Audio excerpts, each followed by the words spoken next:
All right. Hello, folks out Hello, there in how you TV doing? land and over here on Facebook. Yeah. Our guest today is Donnie Sloan. He plays drums for me every Thursday night, and whenever he's always at my beck and call. Oh, yeah.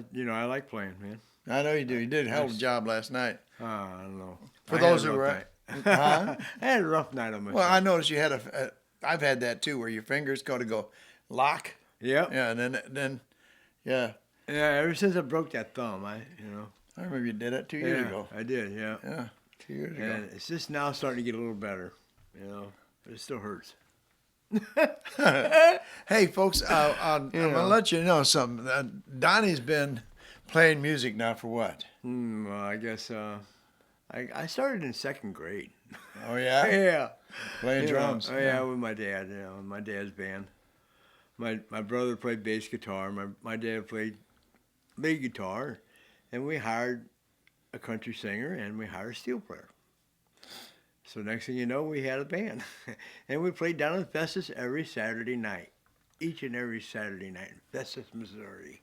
Festus, Missouri. At a place called the High Point Club. Wow. Yes. I remember that place. Yes. I mean, or do I? Was it High Point? Yep, it sure was. Yeah. It was something else. It was Fight City. Really? Oh, well, man, big time. We're talking what, 70s? Oh, yeah, early. It seemed like everybody fought 60, back then. 68, 69, 70, Yeah. I was talking to somebody last night, and I told them how when we were younger, if somebody came into a bar with their hat on backwards, it meant that they were ready to fight. Huh? Oh, yeah, definitely. I had the hardest time getting used to these young guys putting their hats on backwards. I mean, I would turn my hat on backwards and go, okay, what's up? Yeah. Yeah. Not that I wanted to fight, I just didn't want to get hit. I hated that, What? Going down there, all the stuff we did when we was younger, man, it was great. We had a good time. Oh, yeah. Yeah. Had to watch all those guys. Yeah. Uh-oh. Me? Am I wrinkling? He's a wrinkler. I don't know what she's talking about. You got it. Oh, did I get it? Yeah. Oh, Bunching up here. Oh, because I'm slouching. And No, that's not why. do you find me repulsive? He's scary, boys and girls. I'm telling you. Yes. No, but you're right. When we was younger, man, life was so much easier. We didn't have anything but 4 channels on TV, Exactly. and that's what we had to entertain ourselves. Yeah, and I was always the remote. Yeah. For my dad. Yeah. Hey, can you change the channel for me? Every time. Mine wasn't that polite. Mike is, hey, Yeah. go change channel. Yeah. Put it on number 4. Come on. Channel 4. Channel 4. And the thing of it is that I used to love back then the what was it? KPLR TV. Late at night, the Bijou picture show. 11. Channel 11. Yeah. Yes, sir. Yeah. Oh, behind the camera today, we've got Toni Jean. Hi, Toni. Hi. If you've ever been out to our shows and stuff, she's always there, lurking and lingering. She takes care of a lot of things. She sure does. She sure does. Yeah. All of everything that you don't see, that is behind the scenes. That's what she takes care of, and that's where we keep her, Yes, yes. behind the scenes. Oh man, No, I'm so wrong for that. Yeah, well, I love her. Yes. Right. Oh, now you some years ago you played with a band with a group called the Kendalls. Yeah. Yeah. 1977. Yeah. Well, I worked with Royce and Jeannie a couple of times before that, and they knew how I played, and I heard that they were looking for a drummer, so I gave Royce a call because I knew him personally, and I said, I hear you're looking for a drummer, and he goes, yeah, I'm looking for him like tomorrow, and I said, tomorrow? I said, I've been working up here in Decatur, Illinois, 6 nights a week, and I'm busy. And he goes, well, if you want the job, be on the plane tonight, and tomorrow morning you got the job. So I said, So how did you say goodbye to that? Well, it was during tax time, and my boss always said that I was self-employed at the end of the year. And during the year, he could hire and fire me anytime he wanted to. So actually, I was employed by him, but only at the end of the year, I was self-employed. Does that make sense? Yes, it makes sense that you were employed by him all year, and then at the end of the year, you weren't employed by him. Right. Just saying what Right, you just exactly. said. Exactly. Yeah, well, he wanted to give you a 1099 at the end of the year. Right. And keep all that money that he had taken from you all year long. Yeah. Exactly. And I found out also at the time that he was making like 4 times as much money as I was. Wow. He was the leader of the band, right? Right. Right.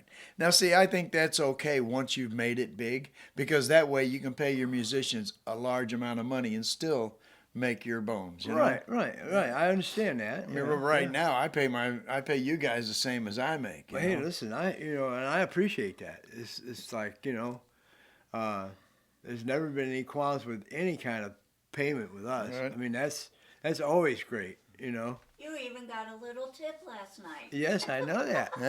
I know. Yes. So anyway, it's hey. Yeah. Well, Phil was a little strange. And then whenever Roy said, "Get down here like tonight," I got on a plane and headed for Nashville. Did you take your drums with you? Yeah. Yeah. Ooh, I've had to be. Yeah, it was kind of scary. Yeah, it was a pain in the butt. But anyway, I got down to Nashville and I walked in and we did the rehearsal thing, and then I went back home, back to Decatur to get all my stuff ready to go and make sure everything was ready to go. So then I went to I flew out to L.A. That was the first show I did with. Did they take your drums out to L.A. with you, or is this when you're picking up your drum? No, when we got out there, we had to use the stuff that was there. I got you.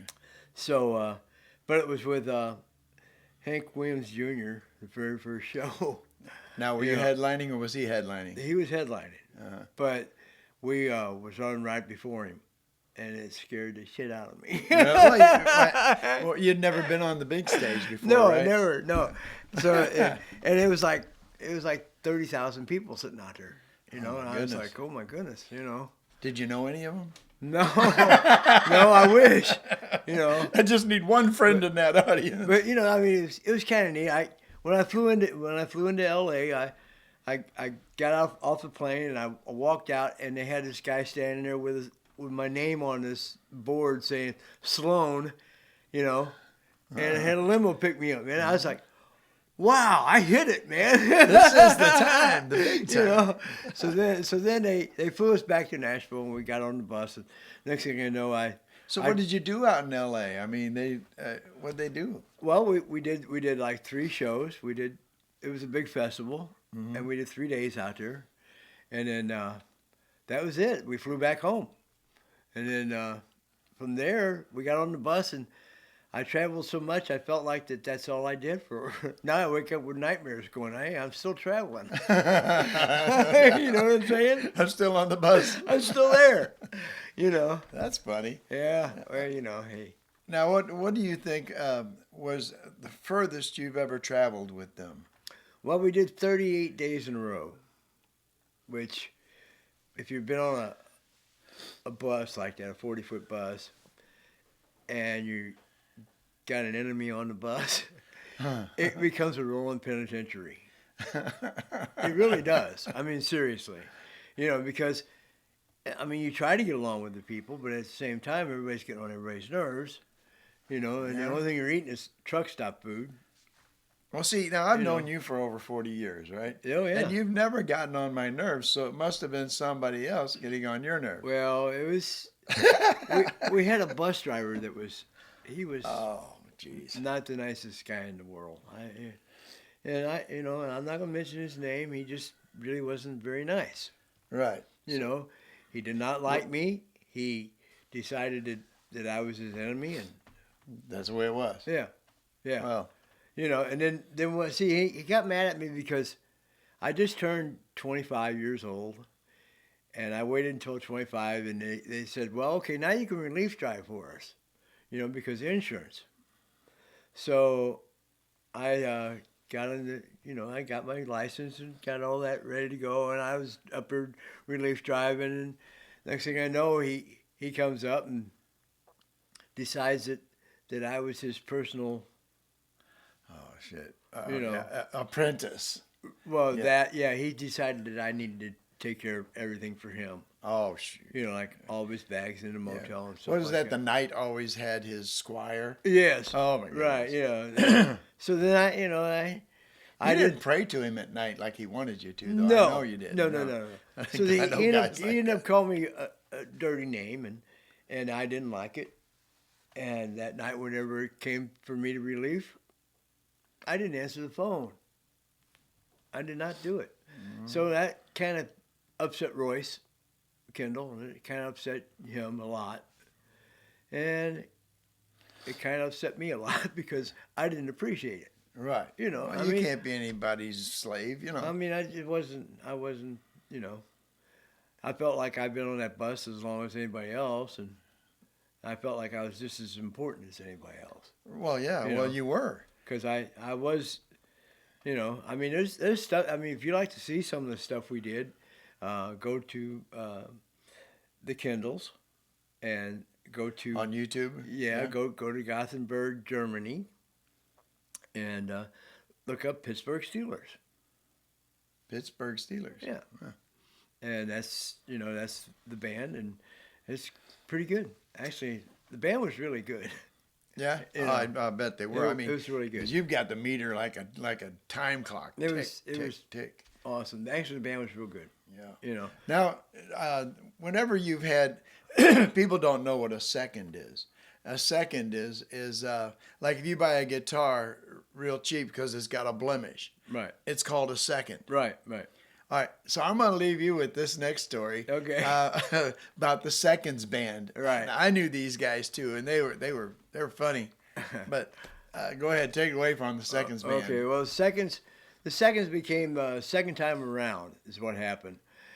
Johnny, the lead singer, was blind. He had this little thing about. He decided that he needed to go to Utah or somewhere out west to live with this gal out there, and next thing you know, he was gone. Oh, wait a minute. Has the band already been established by then? Oh yeah. Okay. Yeah. So then he decided then that he was gone, and so when he came back, Tim says, "Well, I guess we have to call the band second time around." So that's what happened. But everybody called them Three Blind Mice. Because Tim was blind, Right. and all three of them were blind, right? The bass player, Steve Snelly, Tim Metz, and Johnny Menz. See, now that's why I thought they were the Seconds band, because they were blemish. Well, no, they just, I guess it's my mistake. you know, they was always, believe me, they were crazy, man. They enjoyed life.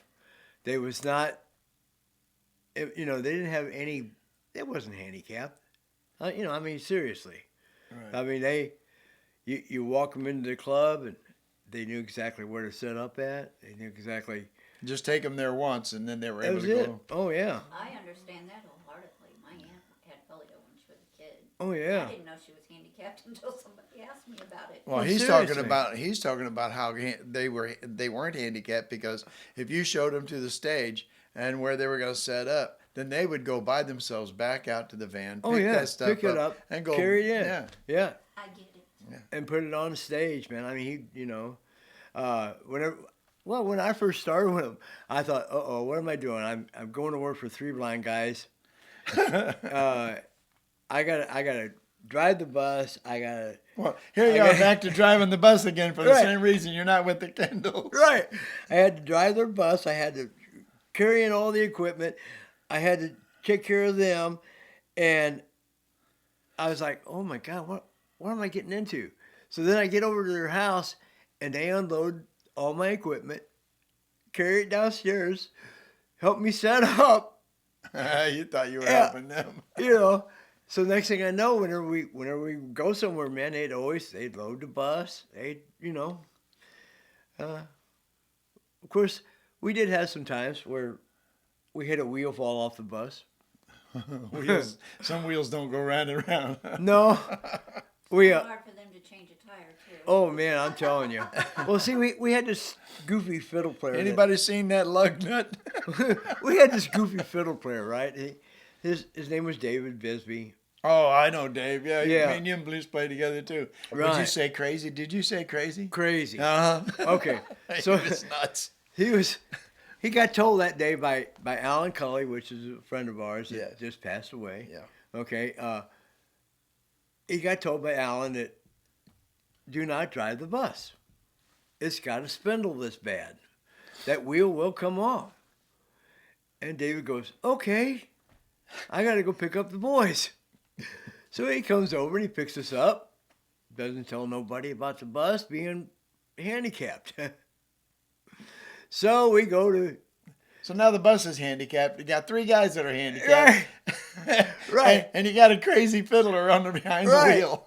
And with that band, we never went anywhere without a trash can full of beer. I mean, we're talking, you know, The kind you used to see in school. oh Trash yes. cans. Oh yeah, big time. Yeah, the big gray ones. And one of them was full of empty cans, and one of them was full of beer with ice and, you know. So that night when the wheel came off, I looked back, and the 3 blind guys were hugging and kissing each other goodbye. and I was trying to get the bus off the guardrail, and Dave was running up and down the bus going, we're going to die, we're going to die, we're going to die. So, and all we seen was sparks. And it looked like the bus was on fire. I mean, Well, you and Dave saw sparks. oh yeah. And they smelled them. But I mean, it was all that kind of stuff that happened with those guys, you know. But we had a really good time. They played really great music. I know they did, yeah. Yes, they did. Yeah, we were playing Out of the Ashes at the same Right. time you guys were up Right. there. And that's how we became Use our friends. big combination. What's that? You guys are a big, you know, I mean, Competition. a competition, yeah. Yeah. Well, yeah, well, we had a lot of respect for each other, you know, the Oh, yeah, Seconds big Band time. and Out of the Ashes. Oh, yeah. And yeah, that's how I wound up with friends of yours guys. It's funny. Yeah, we'd Yeah. come out and see you guys play, you know, and I don't usually get out anymore to go out and hear anybody play. You know? Yeah, I don't, you know, well, I try to. Every once in a while, I try to Yeah, sneak you out. do more than I do. Yeah. Well, you know, I kind of put out on Facebook, got to, you know, help with our music, you know, Yeah, John, I mean, whatever, you know. you go out there and get seen, let people know Right. we're still around. Right, we're here, you know. We're there every Thursday. Yeah. So- Well, I probably should have went to that jam session the night we were off on Thursday, but I didn't do it. You know. Yeah. Well, I like going to jam sessions when the other musicians know my music. Yeah. You know, I mean, because I've got such an eclectic range of music, You know. and it's mean- like I never really learned all of the what they call them standards. You know, when most bands play all da da da da, I never learned that stuff. You know. Yeah. Hey, So that's what why makes you're different. Well, you know? that's why I like our band the way it is. I mean, along with you on drums and Sandy Gum on bass and Mark McFeeters on I'm lead telling guitar. Tomorrow night we'll all be at what is it? The Great American Campground over in Lynn. Yes. No, Lori. Lori? Yeah. Lori. Okay. Over in Lori, and we're having Mike Lauer with us tomorrow night. Yeah, Mike's a great bass He player. is a great bass player. You know. But yeah, I'm really happy with what we've got. You know. I'm kind of liking it too. Yes. Yeah. You know, well, me and Sandy's known each other we've known each other since we were 16 years old together. Right. And actually, she played in my dad's band with my brother and my dad, and you know, she was actually one of our lead singers.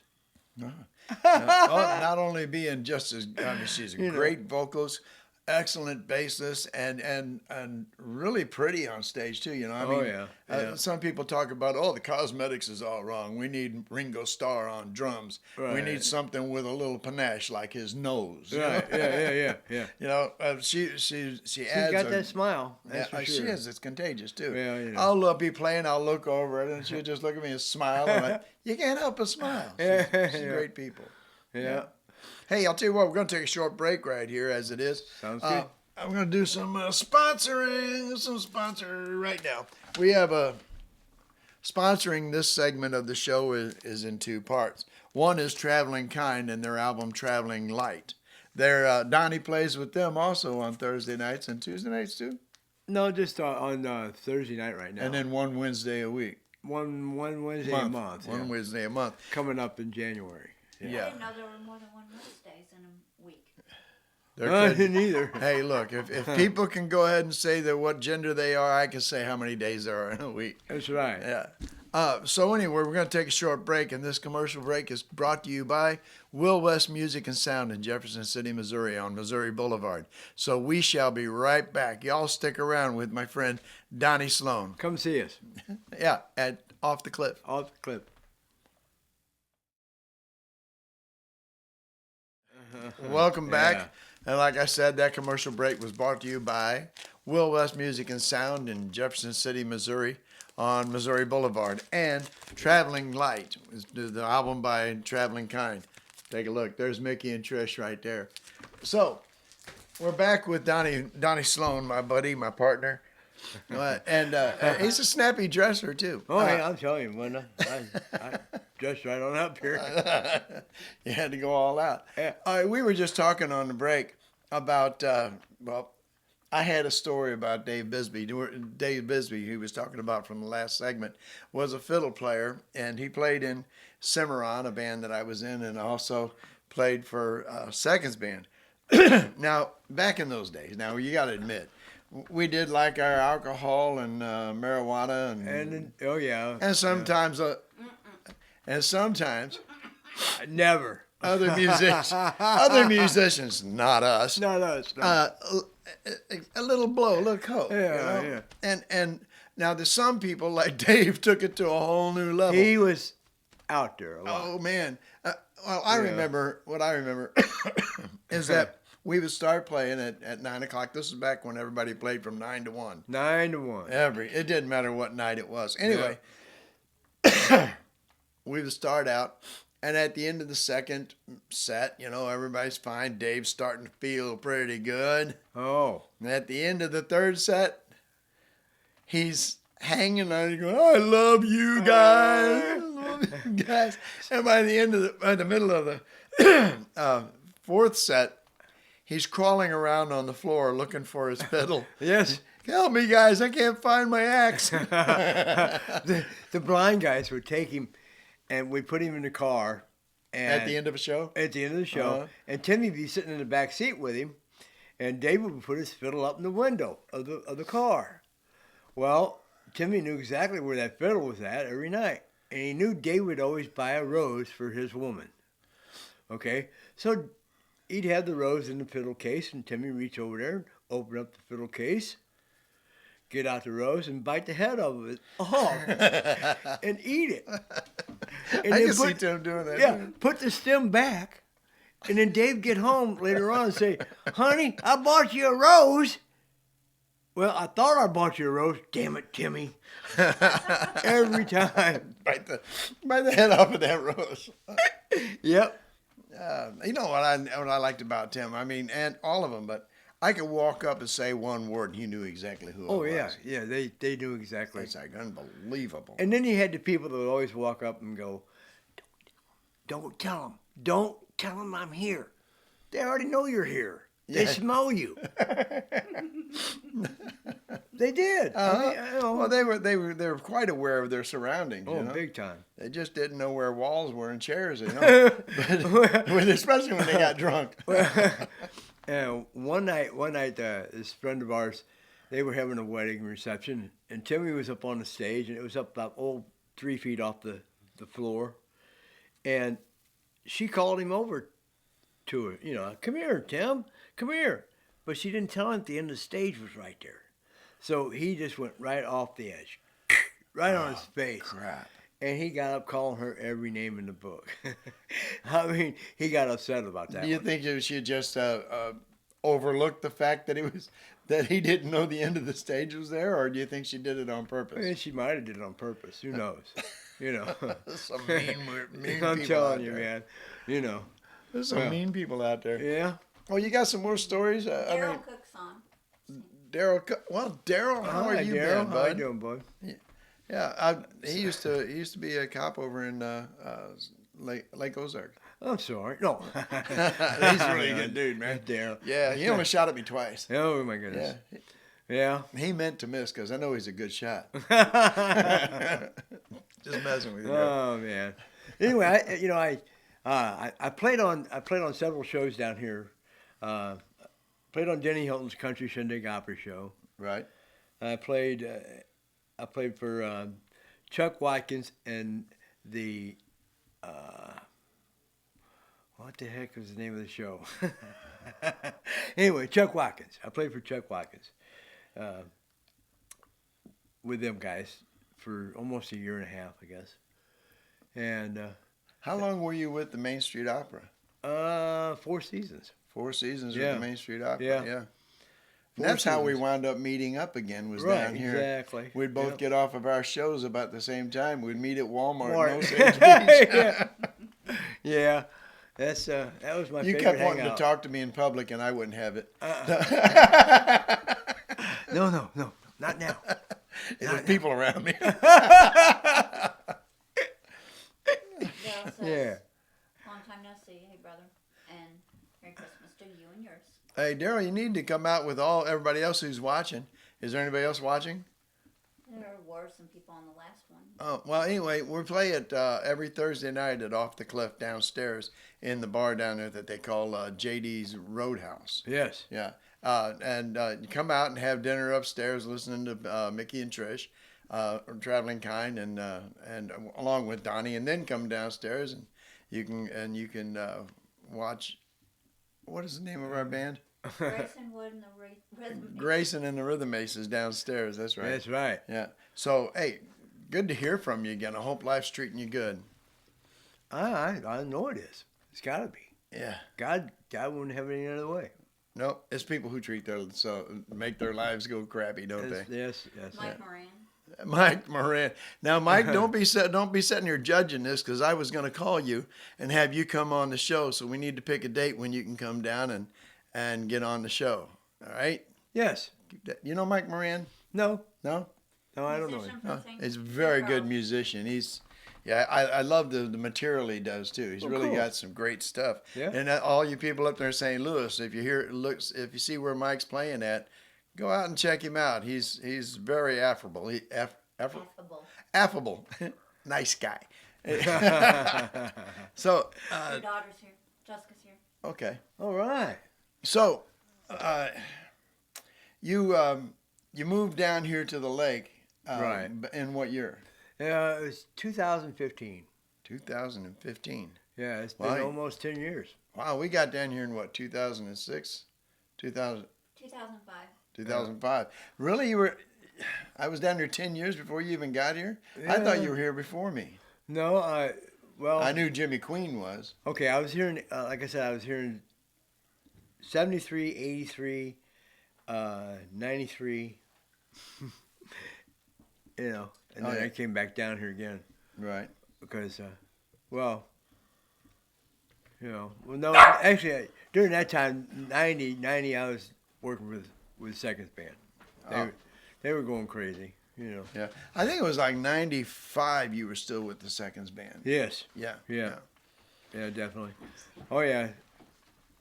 So, I played with them a lot. I mean, we worked 7 days a week. well, you did most of the bookings too, right? Yeah. I'd book them so much that they get mad at me and say, "Hey, you don't sing."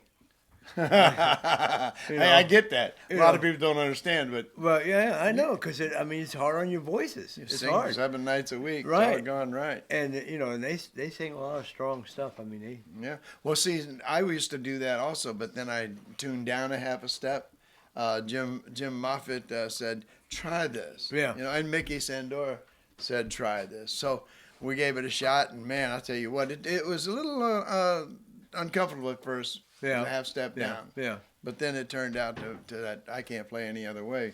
I lose my voice after about 2 sets playing a 440. Folks, we're going to take a short break here. We've got some visitors that just came in. We will be right back. Stick around. This commercial brought to you by, once again, Travelin Light, the new album by Travelin Kind. It's awesome. It is. It's got some great good, music man. on it, don't it? Yeah, it does. Love it. And also Will West Music and Sound in Jefferson City, Missouri. We'll be right back. Stick around. Bye, guys.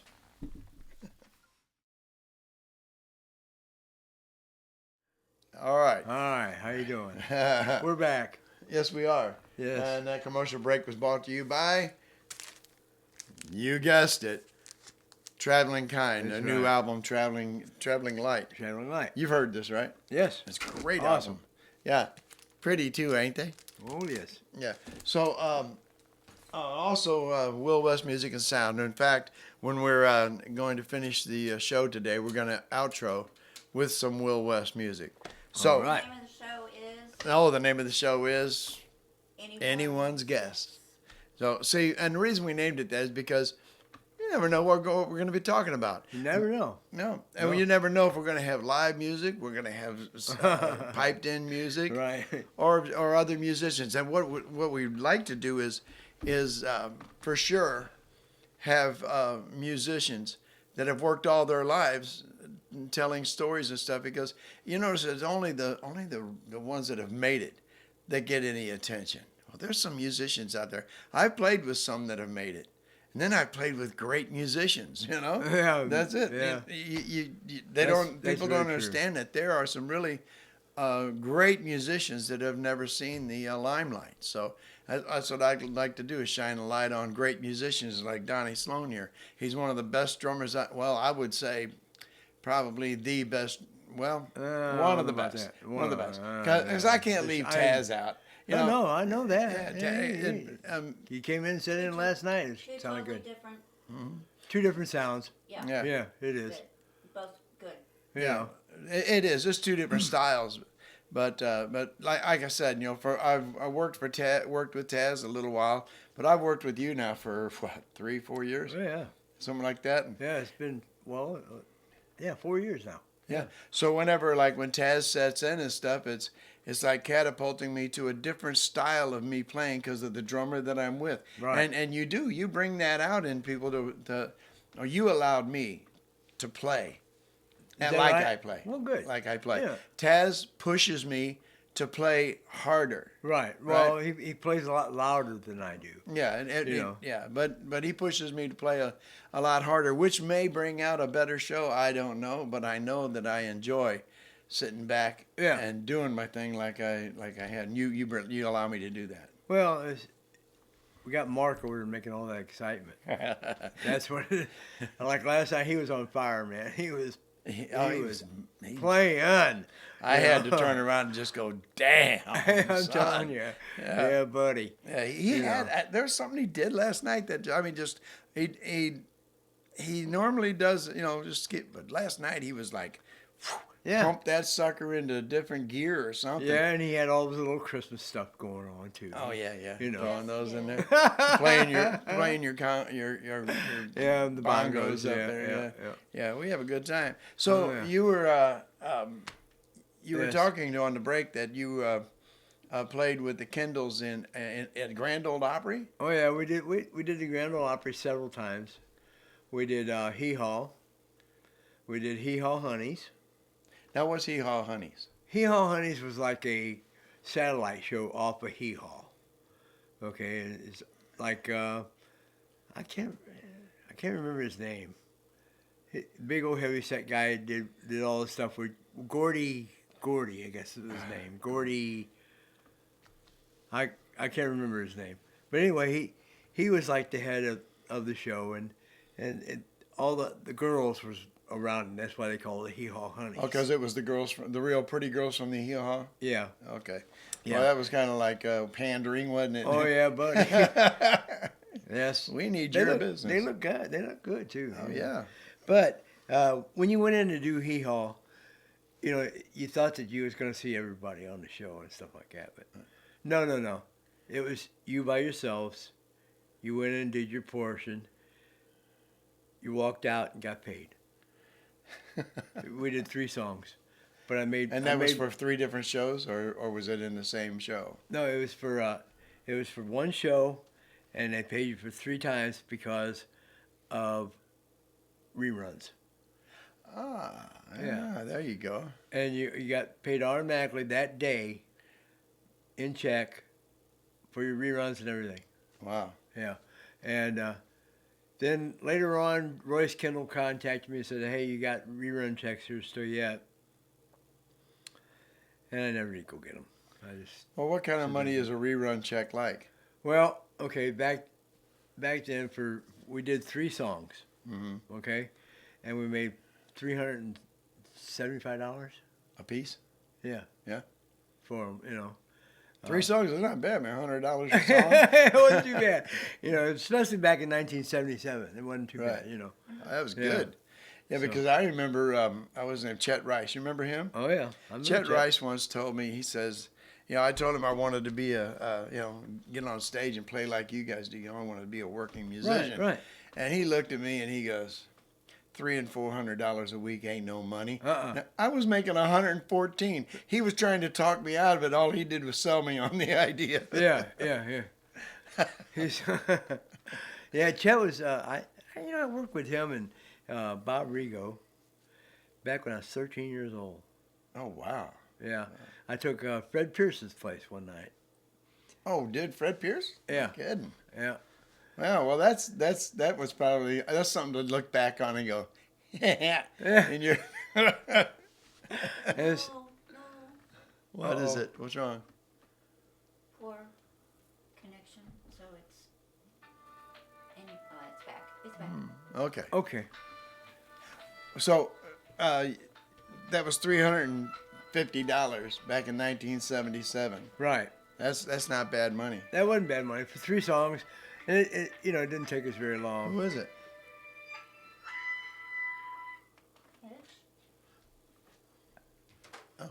What? It was what? It didn't take us very long to do the songs because the band was it was really well rehearsed. And, Yeah. You It's know. like us when we go down there. Yep. We know what we're doing on each song. Oh yeah, definitely. Yeah. Yeah. It was we had let's see, piano, steel, lead guitar, rhythm guitar, bass, drums, and then all the boys in the band sang except for me. Yeah. Well. You know, because I always ask them, they said, "Can you sing?" And I said, "No. Do you want a singer or a drummer?" Oh, I'm just kidding. No doubt. Now you said you've been on the Grand Ole Opry. Now what's that like? I mean, that's live in front of the crew, around audience, right? That's not Right. like pre-recorded or nothing. Right. No, it was pretty much all that was live stuff. We come in and I always had to use their drums, but and when you go backstage, everybody's back there picking and grinning and singing, and you got to meet everybody. Oh yeah. You're sitting back there just having a good old jam session Yeah. while they're playing out somebody else. So nobody can hear you backstage. No, and my dad always, whenever I decided I was going to become a full-time musician, he said, "Now listen," he goes, "Why do you want to do this?" I said, "Because, Dad, that's what you raised me to do, is play music." And he goes, "Oh, you'll never have anything. You'll never do anything with it." So like 4 years later on, I walked in, give the man my name, and I said, "I need backstage passes to Grand Ole Opry." And my dad looked at me and he goes, "You really meant this, didn't you?" Uh-huh. And I said, "Yeah." That's good. That's good. Yeah. Do it now. Yeah. That's a good feeling. Oh, So yeah. I'm sure your dad was proud of you. Oh yeah, he sat there and went, "Oh my God, all these people." Everybody, yeah. I think George Jones was on that night, and yeah. Well, that's how the Nashville elites made their money basically. You know, I mean, you need a little cash, George. All right, here we'll put you on the on the. Well, I mean, it didn't pay very much. One Well, spot it kept him in whiskey. one spot for my pay for when we did our portion of the show was $18. But you got that. I was on the Oriental Opry. Well, yeah. You know, but that ain't worth. I mean, $18 that and a cup of coffee. Well, $18, and then you had to wait for your check from the union hall.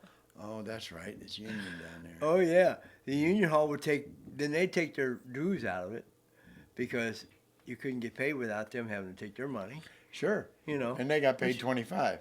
right? Exactly. You get 18, they get 25. Yeah, exactly. Yeah, welcome to America. You know. Yes, exactly. Yeah. But this is the South, and this is how we do it. Yeah. Well, I'm glad you. Disconnect again. Huh? Sorry. We disconnect. Well, I want to say thank you very much for being here, Donnie. no problem. And I'll no problem. this has been a great evening with all your stories and stuff. And like I said, I want people to know there's great musicians out here. And if Big you time. want to see one great musician, this is him. And he's every Thursday night out at Off the Cliff. And we're downstairs at the JD Roadhouse. Yeah, come and see us. He's Yeah. a really good drummer. Yeah, I'll say. and he's a good friend. And Say your praises. now, if you hear him laughing way back there, he just did something that you didn't hear. Yeah, well, I did though. That's But the he thing. heard it. All right, we're going to leave this segment. We're going to be playing some, I mean, not this segment, the show's over. We're going to be putting this out, or hopefully every Friday or somewhere during the week, we'll put it out there. We do it live on Facebook. But we're also recording for YouTube. And tonight's, we're going to outro with Will West from Will West Music and Sound up in Jefferson City, Missouri on Missouri Blvd. We're going to do something off of his album. He can't be here until January, so he will be a guest here in January. And hopefully we'll get Mike Moran down here. And also I'm looking at some other friends that I used to play with up in St. Louis, so we can't get them on here. It's been a great little show, man. Yeah, I enjoyed it. Yeah, thank you, man. Yeah. Well, I'm going to turn some music on and see how we do. Yeah. Folks, you have a good one. We'll see you next time. Bye, guys. Will West. Thanks again, folks. Yeah.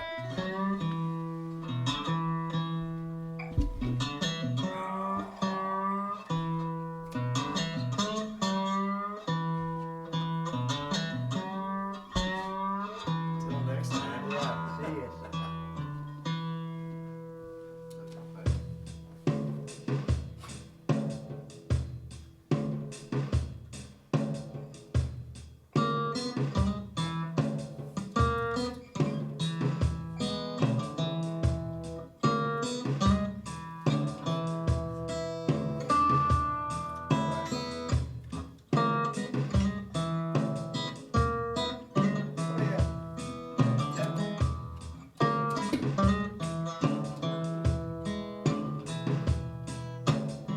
Can't blame my mama for the way I am.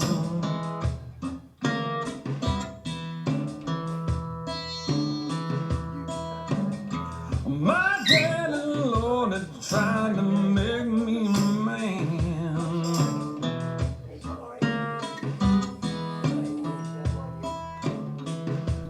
Yeah, those joints kept a calling. Pretty women kept bawling out my name.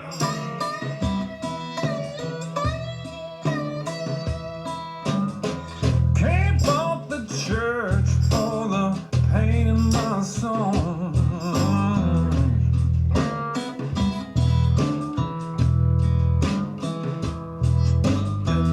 There's out there praying for me all alone.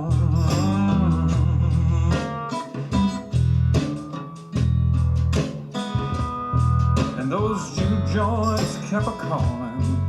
Pretty women keep a bawling out my name.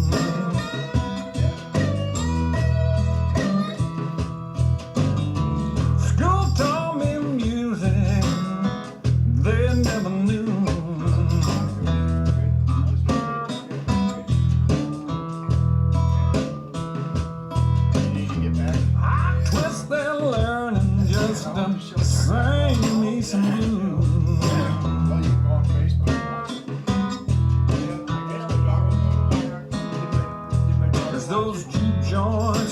calling.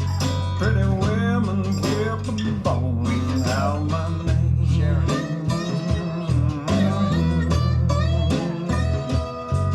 Which kind like a sickness, you know and go deep down in your soul, yeah. You can try your best